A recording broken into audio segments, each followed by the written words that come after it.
জয় মা শ্যামসুন্দরী। মাকে কলকাতার জীবন্ত কালী বলা হয়। মা জীবন্ত কারণ এর প্রথম কারণই ভক্তরা কোনোদিনও মায়ের কাছে খালি হাতে ফিরে যায় না। মানে এটা আমার নিজে দেখা। প্রথম দিন একটা ভক্ত কাঁদতে কাঁদতে মাকে বলছে, দ্বিতীয় দিন যখনও আসছে ওর মুখে মধু গান, মানে মা ওর মনের বাসনা পূর্ণ করছে। আর মাকে এখানে চাল কলা দিয়ে পুজো দেওয়ার একটি নিয়ম রয়েছে। মায়ের পুরোহিত মহলের পূর্ণলগ্নে মায়ের জন্য বাজার করতে গেছিল। এবার বাজার করতে গিয়ে দেখেন একটা ছোট্ট বাচ্চা মেয়ে পুরো মা কালীর মতন সেজে সবার কাছে ভিক্ষা চাইছে। সবার কাছে ভিক্ষা চাইতে চাইতে আমাদের যে পুরোহিত বাজার করছিলেন তার কাছেও ভিক্ষা চায়। পুরোহিতের কাছে ভিক্ষা চাইলো, পুরোহিত তখন তাকে ধাক্কা মেরে ফেলে দেয়। ফেলে দিয়ে বলে, যা কাজ করিয়ে খা। বাচ্চা মেয়েটিও তখন গা ঝাড়া দিয়ে বলে, আমি যদি কাজই পেতাম তো তোর কাছে ভিক্ষা চাইতে আসতাম। এই বলে বাচ্চা মেয়েটিও চলে যায়, আমাদের পুরোহিতও চলে যায়। মা শ্যামসুন্দরীর প্রতিটি অমাবস্যা অন্ধকারে পুজো হয়। ওদিন মহলের অমাবস্যা অন্ধকারে পুজো হচ্ছে। এবার অন্ধকারে পুজো করতে করতে পুরোহিতের হঠাৎ মন বলছে যেন মা নেই, কিন্তু পুরোহিতের মন আবার বলছে মা তো কালো, তাই হয়তো অন্ধকারে দেখতে পাচ্ছি না। তাই পুরোহিত বিয়ের কদিন মায়ের মুখের সামনে যায়, দেখে সত্যি মা নেই।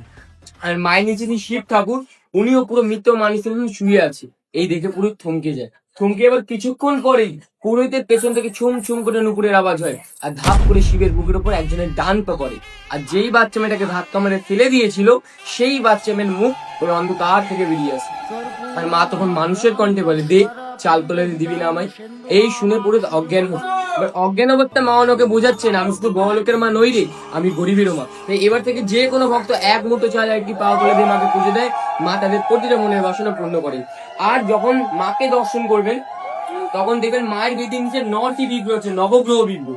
আমাদের মানুষ জীবনে অনেক রকম দোষ হয়, কালসর্প দোষ, মাঙ্গলিক দোষ, ইত্যাদি ইত্যাদি দোষ। এই দোষ থেকে মুক্তি পাওয়ার জন্য মানুষ অনেক রকম পাথর, মাদুলি, কবচ ইত্যাদি ইত্যাদি ধারণ করে। কিন্তু সবার তো সামর্থ্য হয় না, এইসব করার। তাই মাকে যদি কোনো ভক্ত 28টি শনিবার কেবল দর্শন করে, যে কোনো গ্রহদোষ থেকে এমনি মুক্তি হয়। কারণ মা নবগ্রহ বেদির ওপর বিরাজমান। তাই মাকে নিজের মনের বাসনা অবশ্যই জানাবেন, মা আপনাদের প্রতিটা মনের বাসনা অবশ্যই পূর্ণ করবেন। জয় মা শ্যামসুন্দরী।